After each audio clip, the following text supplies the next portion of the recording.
بقى معقولة من شوية اللبن النيدو دول ال3 معالق الكبار هعمل صينية الكيكة الحلوة دي كلها؟ بصوا الهشاشان، من 3 معالق نيدو كبار عملنا صينية الكيكة الحلوة دي. تعالي بينا بقى يلا اقولك انا عملت الكيكة العظمة دي ازاي. يلا بينا. ازيكم يا جماعة، عاملين ايه؟ يا رب تكونوا بخير. تعالوا بقى نعمل الكيكة السهلة الاقتصادية اللي بدون لبن حليب ولا الكلام ده، ولا هتصرفي ولا هتكلفي، كلها مكونات سهلة وبسيطة ومن البيت، وفي كمان ايه في الخلاط. يلا بينا نشتغل. نسمي الله. هنحط الخلاط. بصوا معانا هنا 4 بيضات. اول حاجة اهو، بسم الله. 1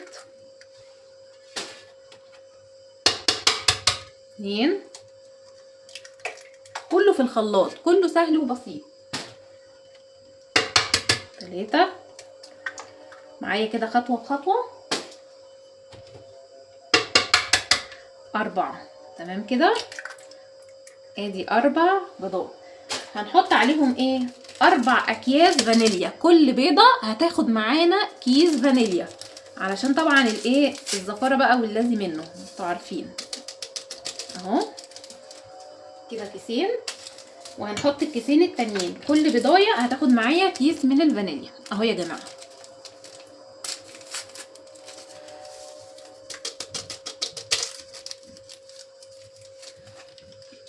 وهنشغل الخلاط ونضرب البيض الاول. قبل ما نشغل الخلاط ونضرب هنحط معلقه خل كبيره. ثانيه واحده كده، انا نسيت زيكم، هفتح الخلاط واحطها اهو. وهنشغل الخلاط ونبتدي ان احنا نضرب. وبعد ما ضربنا البيض هنفتح الخلاط. كلها في الخلاط يا جماعه، يعني مفيش اسهل من كده.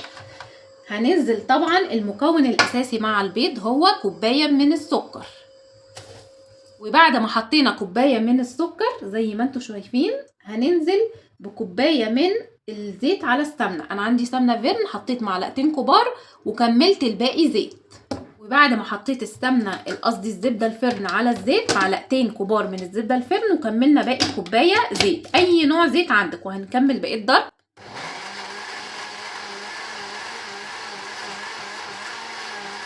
وبعد ما ضربنا الزبده والسكر والبيض، هنا بقى السر. عايزه اقول لكم الكيكه دي بدون حليب، بدون حليب، ايوه بدون حليب.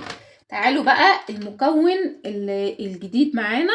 قبل ما نحط المكون الجديد هننزل بكوبايه ونص من الميه. ادي كوبايه وادي النص ميه يا جماعه، ميه من الحنفيه عاديه.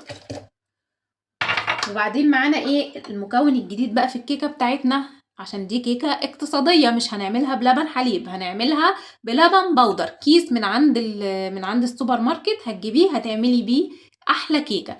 دول 3 معالق كبار لبن نيدو. هننزل باللبن النيدو تمام. وهنكمل بقيه ضرب بالخلاط. وبعد ما خلصنا الخلاط كده مهمته انتهت. بصوا ده الخليط اهو كده يا جماعه، مهمه الخلاط انتهت.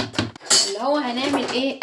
الخليط السايل كله هنحطه في بوله فاضيه عندنا. بصوا كريمي وجميل ازاي، تحسوا لونه ابيض كده فاتح، هيخلي الكيكه معانا لذيذه جدا جدا جدا. اول حاجه يا جماعه هننزل بيها 3 كوبايات من الدقيق. هنشتغل في الكيكه بنفس معيار الكوبايه اللي اشتغلنا بيها في كله، في السمنه والزيت وكله هنشتغل بيها برضو. هنحط الدقيق بنفس معيار الكوبايه. ادي 1 تمام. وبعد ما حطينا اول كوبايه هننزل معانا بالكيك شيف اللي هو ده. عايزه اقول لكم ده جميل، بيخلي الكيكه حلوه جدا اهو. وهنقلب بالمضرب اليدوي اهو. كل كوبايه لازم نقلب الدقيق مع الخليط لحد ما يختفي. وبعد يا جماعه ما نزلت ب3 كوبايات من الدقيق قد كوبايه الشاي اللي عايرنا بيها كل المكونات بتاعتنا اهو. بصوا بقت كريميه ازاي، بصوا القوام، هو ده اللي انا عايزاه. طبعا انا شغلت الحراره وانا بشتغل حراره الفرن على درجه حراره 180. هنحطها على الشبكه. وجهزت معايا الصينيه شويه زيت صغيرين وحطيت عليهم او زبده وحطيت عليهم دقيق، عفرتها بالدقيق كده ونفضت الباقي. تمام كده يا جماعه اهو. نكمل تقليب نتاكد ان هي خلاص دابت معانا، كل الدقيق خلاص اختفى.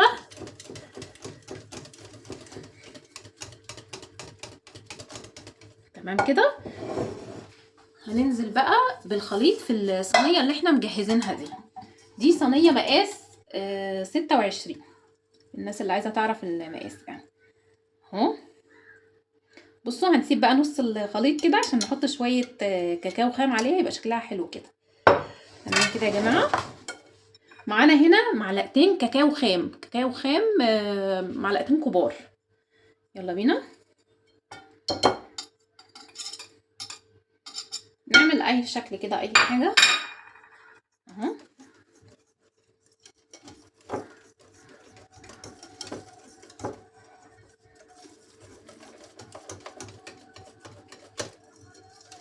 نعمل شكل فيها حلو كده وبتدي طعم جميل عشان الولاد يفرحوا بشكلها. تدي على شكل تايجر كده، شكلها تحفه اهو. بصوا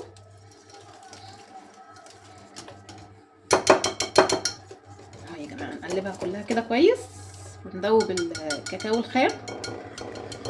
وبعد ما دوبنا الكاكاو الخام اهو هننزل بقى بالخليط بتاعنا عشوائي كده اهو.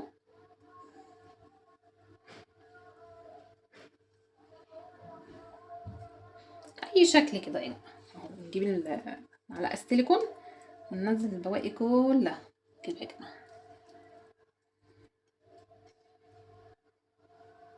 اي شكل عشوائي كده يا جماعه. ننزل بالباقي نسمي الله. بس كده خلاص يا جماعه اهو. نديها خطتين كده حلوين وندخلها الفرن واوريكم النتيجه الجميله والكيكه الجميله بتاعتنا. وادي يا جماعه صينيه الكيكه الجميله اهو. بصوا نعمل لها اختبار 100 ولا فيها اي حاجه. كده استوت. يلا هقطع لكم حته.